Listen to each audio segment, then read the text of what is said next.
내일은 8월 15일 광복절, 우리나라가 일제 35년의 압제에서 하나님의 은혜로 해방된 날입니다. 우리나라가 일제의 압제에서 해방된 것은 전적인 하나님의 은혜였습니다. 물론 많은 애국지사들이 독립운동을 하고 그들의 전 재산을 독립운동을 위해서 기증을 하고 또 목숨까지 바친 많은 분들이 있었습니다. 사실 우리의 노력은 일본으로부터 해방되기 위한 힘으로 따지자면은 매우 역부족이었습니다. 그런데 하나님께서 뜻있는 그리스도인들의 애국지사들의 기도를 들으시고 그 부르짖음에 응답하셔서 하나님께서 우리에게 광복의 은혜를 허락하셨습니다. 일제 35년 하면 여러분, 일제 압제가 36년이 아닌가 생각하기 쉽지만은 엄밀하게 날짜를 따지면은 35년에서도 열 며칠이 부족합니다. 그런데 우리는 36년이라는 숫자에 익숙해져 있죠. 저는 이 대목에서 한 가지 말씀드리고 싶은 것은 우리나라의 역사학자들 또 지식인들이 그게 뭐 좋은 기억이라고 실제로 35년도 날짜로는 채 되지 않는데 1년을 더 못해가지고 36년이라고 하는지 좋지 않은 기억을 그렇게 굳이 누리려고 할 필요가 있는가. 정확하게는 35년에서도 며칠이 모자라는 그런 기간입니다. 하여간 일제 35년에서 해방된 것은 전적으로 하나님의 은혜였습니다. 일본의 무조건적인 항복으로 우리가 해방의 기쁨을 누리게 되었습니다. 우리가 그 당시에 우리 민족이 독립만세를 부르면서 해방의 기쁨을 누리면서 모든 사람들이 집 밖으로 뛰쳐나와서 나라의 국기를 흔들면서 해방의 기쁨을 만끽을 했습니다. 그때의 감격이 얼마나 컸는지 사실 우리가 그때 있지 않았기 때문에 실감을 할 수 없습니다. 대체로 이런 날 일본이 패전하고 그리고 2차 대전이 끝나면서 물론 독일도 패전을 했죠. 이런 나라들 보면은 승전했다고 해서 전승기념일 또는 해방일이라 이렇게 이름을 붙이는데 우리나라는 광복절이라 이렇게 이름을 붙입니다. 빛을 되찾았다는 뜻입니다. 여기에는 아주 깊은 뜻이 있다고 봅니다. 광복절, 빛을 되찾은 날, 성경적으로 하나님께서 우리에게 암흑과 절망 가운데 있었지만은 우리에게 모든 것을 제대로 볼 수 있는, 제대로 살 수 있는 빛을 허락하셨다. 사실 그 이상입니다. 특별히 우리 국민들 그 가운데서 그리스도인들은 신앙의 자유를 완전히 빼앗겼고 그리고 신앙을 지키기 위한 과정 가운데서 목숨을 바쳤기 때문에 그 감격은 더더욱 컸을 것입니다. 일본의 수탈 그리고 만행은 상상을 초월을 합니다. 77년이 지났지만은 한일합방부터 시작을 하면은 100년이 훨씬 넘었죠. 오랜 기간이 지났지만은 일본이 우리나라를 침탈하고 빼앗아간 그리고 엄청난 많은 사람들을 죽인 그 일을 우리는 역사적인 교훈으로 분명히 되돌아봐야 합니다. 그리고 우리의 모든 것을 다 빼앗아갔습니다. 주권을 빼앗아갔고 심지어는 불량배를 동원해서 명성황후를 시해를 했습니다. 한국말을 쓰지 못하게 하고 민족원을 고취하는 우리의 언론을 다 폐간시켰으며 일본 말만 쓰게 했습니다. 제가 제일 듣기 싫어하는 말이 일본 말입니다.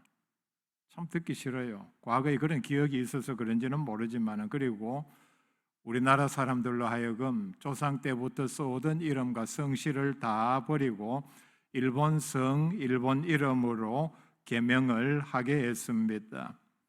어떤 일까지 했는가 하면은 일본의 사냥꾼을 동원해서 그때 우리나라에 남아있던 호랑이와 표범을 다 쏴 죽여서 멸종을 시켰습니다. 그 이유는 이러합니다. 일본은 섬나라고 섬 컴플렉스가 있기 때문에 자기 나라에 없는 그런 짐승 가운데 가장 사납고 용맹한 짐승이 우리나라에 있는 것을 그들은 열등감 때문에 참을 수가 없었습니다. 그래서 호랑이, 표범을 다 쏴 죽였습니다. 토지를 다 빼앗았고 식량을 전쟁 양식으로 쓰기 위해서 빼앗아갔고 우리나라의 옮겨갈 수 있는 모든 문화재는 다 빼앗아갔습니다. 제가 오대산에서 본 기억이 납니다. 중턱쯤에 보니까 넓은 공터가 있고 거기에 팻말이 하나 붙어 있었습니다. 넓은 공터인데 여기는 일제시대 일본 사람들이 우리나라의 나무를 베어서 일본으로 운반하기 위해서 보관한 장소였다. 울릉도에서도 제가 그걸 본 기억이 있는 것 같습니다. 정확한지는 모르지만은 하여간 우리나라의 나무까지 베어가서 전쟁 물자로 쓰려고 산을 완전히 황폐화시켰습니다. 뭐까지 빼앗아갔습니까? 집안을 뒤져서 전쟁 물자로 쓰기 위해서 숟가락, 밥그릇까지 다 빼앗아갔고 일을 할 수 있는 사람들을 잡아다가 강제 노동을 시켰습니다. 남자들을 강제 징집해서 전쟁에 동원시켰고 자기 나라 군대, 군인들에게는 하지 않았던 진지의 참호를 파고 기관총을 걸고 도망가지 못하게 한국 사람들에게 쇠사슬로 묶어서 고정을 시키고 그러니까 연합군 향해서 총을 쏘도록 만들었고 그리고 여자는 그들의 위안부로 쓰기 위해서 잡아갔습니다. 여러분 위안부라 그러니까 뭐 표현이 고상한 것 같습니까? 영어로는 섹스 슬레이브라고 합니다. 성노예라는 뜻입니다. 과거 우리의 할머니, 이모, 고모 이런 분들을 그들의 성놀이개로 전쟁에서 고생하는 그들의 병사들을 성적으로나마 위로하기 위해서 강제로 잡아가서 그런 일에 쓰게 했습니다. 우리가 역사적으로 기억해야 할 기독교인으로서 반드시 기억해야 할 사건은 제암리 학살 사건입니다.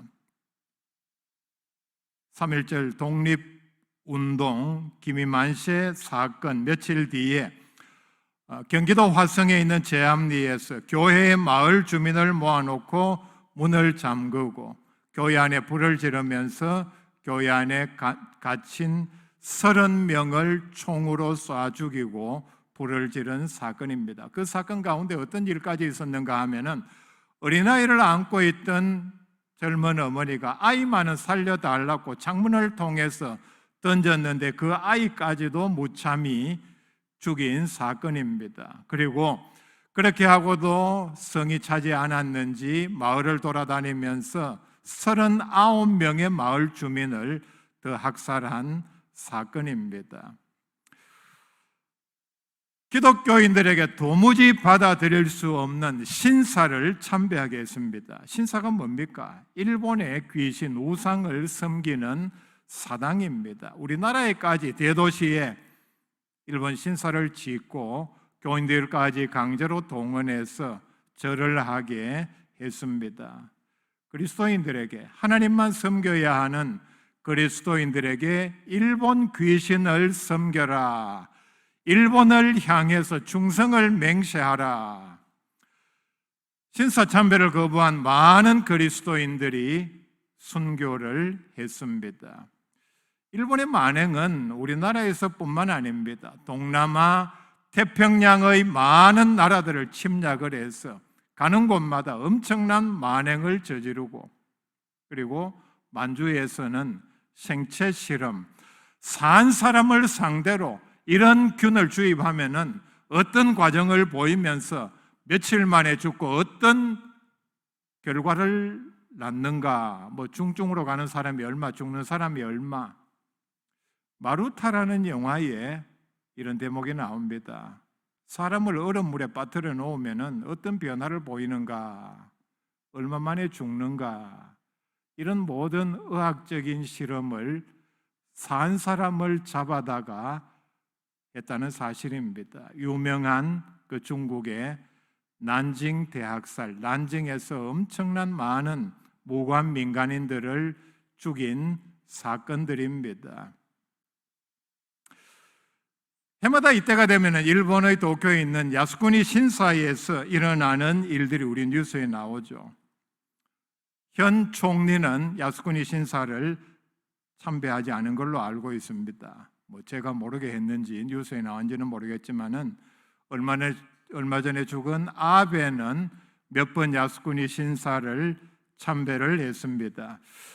야스쿠니 신사 할 때 우리는 이 야스쿠니 신사가 뭔가 하는 것을 분명히 알아야 합니다.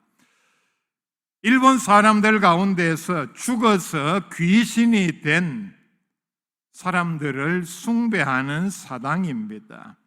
태평양 전쟁을 일으킨 침략 전쟁에 나가서 죽은 246만 명을 신으로 승격시켜서 위패를 만들어 놓고 안치해서 숭배하는 사당이 바로 야스쿠니 신사입니다.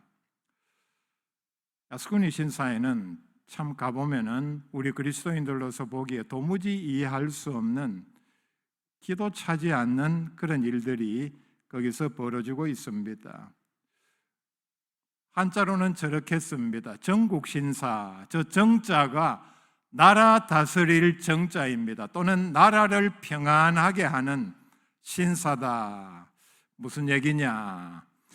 전쟁에 나가서 나라를 위해서 싸우다 죽은 246만 명의 신이 우리를 지켜준다. 나라를 평안하게 한다. 그렇기 때문에 우리는 여기에다가 해마다 헌금이라 말할 수 있는 공물을 바치고 절을 해야 한다. 그들이 전쟁을 일으킨, 그래서 죽어간 전범들을 어떻게 생각하는가 하는 것을 잘 알 수 있습니다.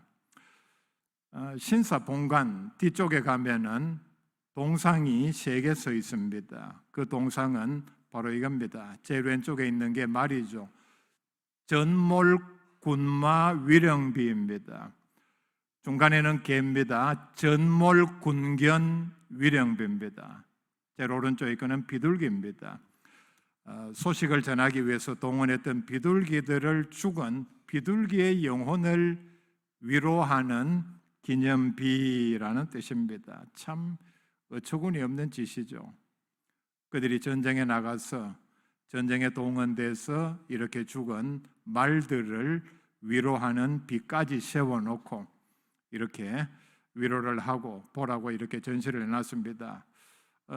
또 한쪽 구석에 가면은 크게 박물관을 지어 놓았는데 그 안에는 그들이 2차 세계대전 당시에 침략을 위해서 썼던 각종 무기 그리고 전투기, 또 유명한 가미카제 특공대의 동상, 이런 것들까지 세워놓고, 전쟁이 언제 끝났습니까? 77년이 지난 지금에까지도 일본의 중요한 정치인들이 해마다 이때가 되면 가서 참배를 하고 공물을 갖다 주는 그 악한 행위를 반복을 하고 있습니다. 무슨 얘기입니까? 그들은 과거 그들의 침략 전쟁을 전혀 반성하지 아니하고 있습니다. 기회가 되면 주변국들을 언제 다시 침략하겠다는 그런 태도를 공공연히 전 세계를 향해서 드러내 보이고 있는 것에 불과합니다. 우리가 이 사실을 분명히 기억해야 합니다. 얼마 전에 끝난 일본 선거에서 개헌을 할 수 있는 숫자를 확보했다고 하지 않습니까? 일본이 개헌을 할 것으로 세계 모든 나라가 예상을 하고 있습니다. 개헌의 내용이 뭡니까? 전쟁을 할 수 있는 나라로 개헌을 하겠다는 뜻입니다. 우리가 이 사실을 염두에 두고 우리는 우리 스스로를 경계하기에 주의를 기울여야 합니다. 오늘 제가 읽어드린 이 말씀은 우리나라가 일제 35년에서 해방된 감격과는 비교도 되지 않는 영적인 해방, 영적인 자유를 그리고 은혜를 선언하시는 말씀입니다. 예수님의 복음 사역 초기에 14절 말씀에 보면은 예수님께서 성령의 능력으로 갈릴리에 돌아가시니 이미 예수님에 대한 소문이 사방에 퍼졌고, 15절 말씀에 보면은 그 이전에 여러 회당에서 가르치심에 무사람에게 칭송을 받으시는 일이 일어났습니다. 이런 가운데서 오늘 말씀 16절에 예수께서 그 자라나신 곳 나사렛에 이르사 안식일에 늘 하시던 대로 회당에 들어가서 성경을 읽으려고 서심해 선지자 이사야의 글을 들이거늘 책을 펴서 이렇게 기록된 데를 찾으시니 곧 이사야서 61장의 1절과 2절의 말씀을 읽었습니다. 18절과 19절 말씀입니다. 19절 말씀에 보면은 결론적으로 주의 은혜의 해를 전파하게 하려 하심이라 말씀을 이사야서 인용의 말씀을 이렇게 결론을 지었습니다. 은혜의 해는 레위기 25장에 나오는 이스라엘에서 과거 지키던 매 50년마다 제사장이 나팔을 불어서 선포하는 희년을 가리킵니다. 희년이 되면은 모든 갚지 못했던 빚을 탕감해 주었고 빚 때문에 종이 된 사람들을 다 자유를 줘서 집으로 돌려보냈습니다.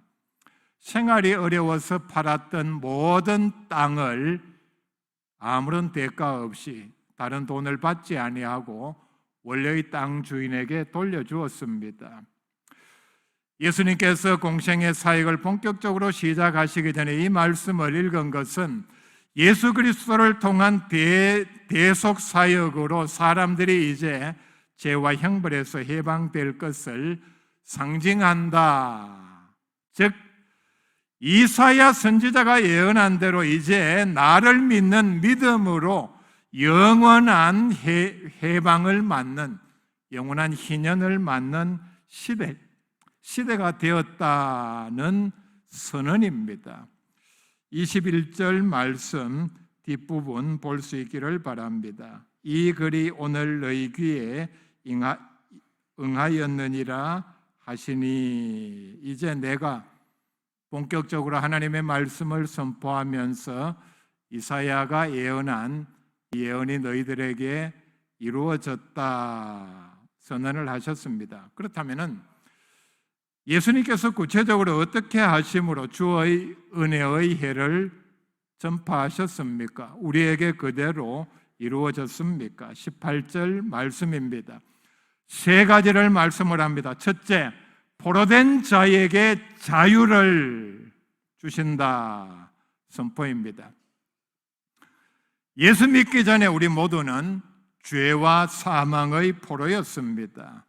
마귀가 우리를 사로잡고 있었습니다. 예수 믿기 전에 우리의 상태가 어떠했느냐? 에베소서 2장 1절부터 3절까지 세 가지로 설명을 합니다. 1절 말씀에 그때 우리는 허물과 죄로 죽어 있었습니다.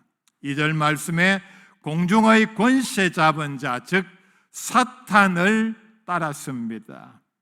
예수 믿기 전에 우리 모두는 사탄을 추종하는 사람이었다는 뜻입니다. 3절에 진노의 자녀였다. 그리고 그렇기 때문에 지옥 형벌을 받을 운명이었다 말씀을 합니다. 예수 믿기 전에 우리의 상태는 이 3절 말씀 종합하면은 겉으로 보기에 우리 예수 믿는 사람들이 이런 착각을 하죠. 예수 믿지 않은데 그 사람이 참 좋은 교육을 받고 교양이 있고 예의 바르게 행동을 하고 품이 있는 삶을 산다고 해서 좋은 사람이다, 점잖은 사람이다 이렇게 얘기하지만은 결국은 그 사람은 마귀의 종이요 진노의 자녀에 불과합니다. 요한복음 8장 34절에 죄를 범하는 자마다 죄의 종이라 분명히 말씀을 합니다. 죄를 짓는 자는 습관적으로 반복하는 사람은 거기에서 헤어나지 못하는 사람은 다 죄의 종에 불과합니다.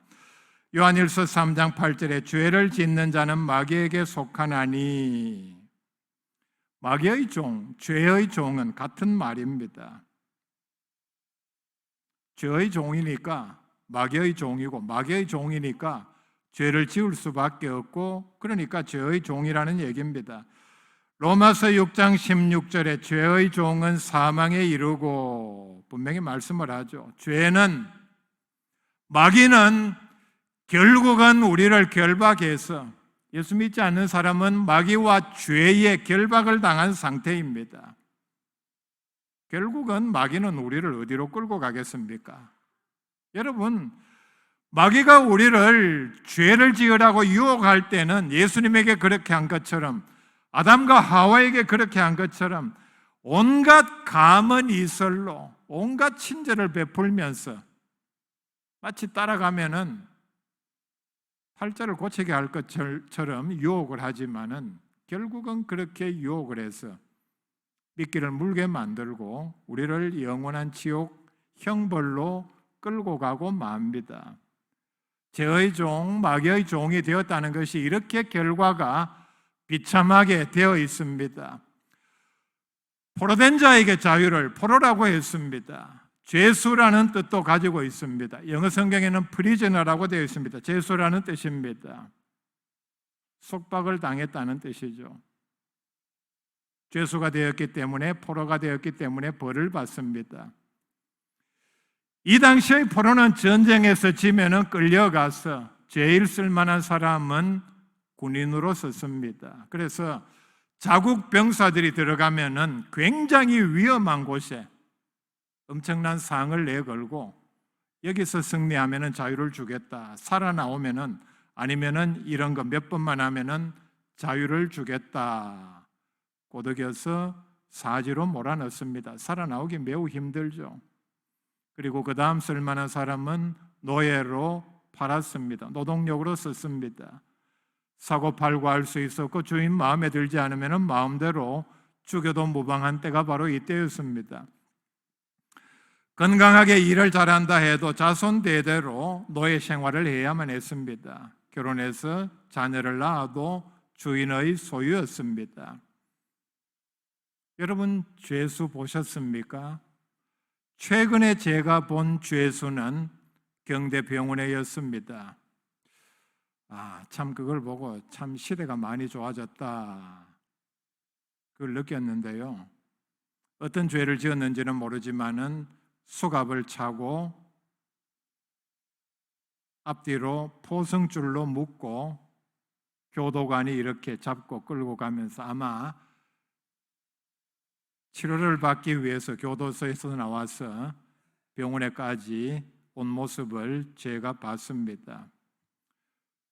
미국에서 흔히 많이 본 광경은 도로 주변에 쓰레기 청소를 하는데 제수복을 입은 사람 4명 정도, 이렇게 완전히 자유로운 몸으로 제수복만, 보통 보면은 주황색, 오렌지 색깔의 옷을 입고 4명 죄수가 청소를 하면은 한 사람의 간수가 소총을 들고 먼 거리에 뛰어서 이렇게 감시를 하면서 참 지나면서 보면서 참 저렇게 살벌하구나. 죄를 지으면은 정부에서 만기가 돼서 석방할 때까지 저렇게 감시를 받으면서 아마 그렇게 나온 사람도 그 가운데 형기를 거의 다 채웠고 모범수들만 그렇게 해서 일을 시킬 것입니다. 그러니까 아직 그렇게 나올 수 없는 형편의 사람들, 그 다음에 흉악범들은 교도소에서 얼마나 철저한 감시하에 형기를 채우고 모든 것을 속박당한 채 자유를 빼앗긴 채 살아야 할 수밖에 없는 사람들이 바로 이 21세기 복지국가, 선진국가, 인권국가에서 일어나는 일들입니다. 예수님께서 오셔서 죄와 사망의 포로된 우리를 자신을 대속물로 들여서 해방시켜 주셨습니다. 요한복음 8장 36절에 그러므로 아들이 너희를 자유롭게 하리니 너희가 참으로 자유로우리라 말씀을 했습니다. 예수님께서 자신의 몸을 대속물로 내어놓은 대가로 우리가 일본의 압제의 해방과는 비교도 되지 않는 영적인 영원한 자유를 누리게 된 신분이 되었습니다. 로마서 6장 22절에 그러나 이제는 너희가 죄로부터 해방되고 하나님께 종이 되어 거룩함에 이르는 열매를 맺었으니 그 마지막은 영생이라 말씀을 하죠. 죄로부터 해방이 되고, 여러분 이 사실을 믿는 복된 백성들 될 수 있기를 바랍니다. 죄로부터 해방된 결과가 뭡니까? 그 마지막은 영생입니다. 예수 그리스도의 보혈의 대속의 결과입니다. 누가복음 13장에 보면은 예수님께서 하신 이 일을 우리에게도 적용할 수 있는데, 구체적으로 이런 일들을 하셨습니다. 18해 동안 귀신 들려 앓으며 꼬꾸라져 펴지 못하는 여자를 고쳐주시면서 16절에 이렇게 말씀을 합니다. 18해 동안 사탄에게 매임받은 이 아브라함의 딸을 안식일에 이 매임에서 푸는 것이 합당하지 아니하냐. 오늘 우리에게도 적용할 수 있습니다. 사탄에게 매임받은 예수님께서 이 땅에 오셔서 제일 먼저 하신 일은 우리를 사로잡고 있는 사탄을 결박하시고 사탄과 싸워서 사탄의 결박하에 있는 우리들을 빼앗아낸 것이었습니다. 그래서 우리가 예수 그리스도의 승리의 결과로 자유를 누리게 된 것입니다. 사탄은 예수님의 발 아래 굴복을 시키셨습니다. 두 번째, 눈먼 자에게 다시 보게 함을 말씀을 합니다. 예수님께서 오시기 전에 사람들은 영적으로 무지와 암흑에 거했습니다. 로마서 1장 19절 20절 말씀에 보면은 이런 무지와 암흑에 거했기 때문에 사람들은 하나님의 창조물인 천지 만물을 보면서도 하나님에 대하여 알지를 못했습니다. 당연하죠.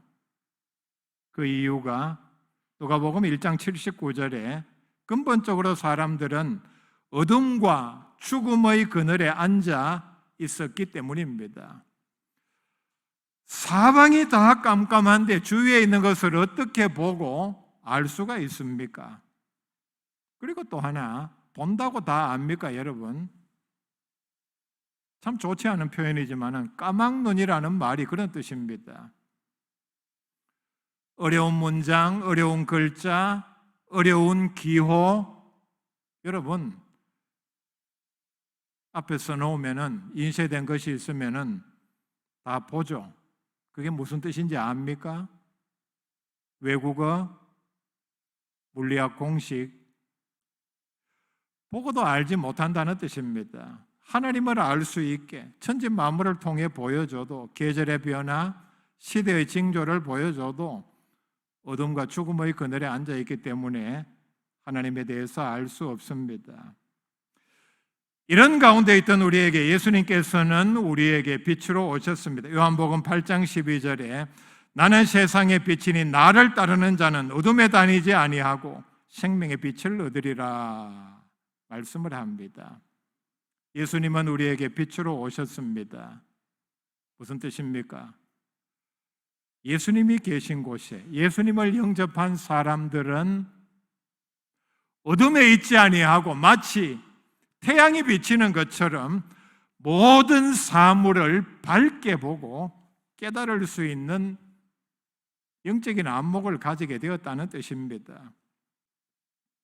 사도행전 26장 18절 말씀에 예수님께서 바울에게 처음 나타나셔서 사도로 부르시면서 주신 말씀이 이렇게 나타납니다. 너는, 그 앞절입니다, 이스라엘과 이방 사람들의 눈을 뜨게 하여 어둠에서 빛으로 사탄의 권세에서 하나님께로 돌아오게 하고 죄사함과 나를 믿어 거룩하게 된 무리 가운데서 기업을 얻게 하리라. 너에게 그런 사명이 있다. 네가 말씀을 전해서 사람들을, 자, 중간에 봅시다. 사탄의 권세에서 하나님께 돌아오게 하고 죄사함과 나를 믿어 거룩하게 된 무리 가운데서 기업을 얻게 하라 하더이다. 어둠에서 빛으로. 그러니까 바울이 전한 말씀의 내용이 예수님께서 전한 말씀의 핵심의 내용입니다. 어둠과 사탄의 권세는 같은 뜻입니다. 영적으로 어둠에 있다는 것은 사탄의 권세 아래에 있다는 뜻입니다. 세 번째, 눌린 자를 자유롭게 하셨습니다. 과거 우리는 죄의 포로가 되어서 죄짐에 눌려 있었습니다. 우리 그리스도인들이 쓰는 말은 아니지만은 아마 불교 믿는 사람들이 업보라는 말을 씁니다. 불신자들도 많이 쓰는 말이죠. 업보. 과거 내가 지은 죄에 대한 형벌을 내가 이제 받는다는 뜻입니다. 예수 믿는 사람 가운데도 이런 생각에 사로잡혀 있는 사람들이 있습니다. 우리 이 심성 가운데 아주 밑바닥에 자리 잡고 있는, 우리가 예수 믿어서 이미 예수 그리스도의 복음으로 거듭났고 복음으로 무장이 되어 있음에도 불구하고 아직 많은 사람들의 마음에는 우리 속에 자리 잡고 있는 불교적인 사고방식 그리고 미신적인 사고방식이 자리 잡고 있다는 얘기죠. 여러분, 혹시 여러분 자녀 중에 아주 중요한 시험 치러 가는데 아침에 미역국 먹여서 보낼 용기 있는 분 계십니까? 미역국 먹으면 어떻게 돼요? 시험 치러 가서 미끄러진다 얘기를 하죠.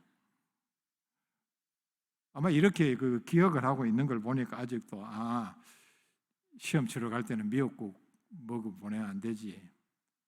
아직도 중요한 시험 전에 보면은 중고등부에서 떡을 돌리고 찰떡, 엿을 돌리고, 여러분 엿이 먹고 싶으면 다른 날 사 먹으세요.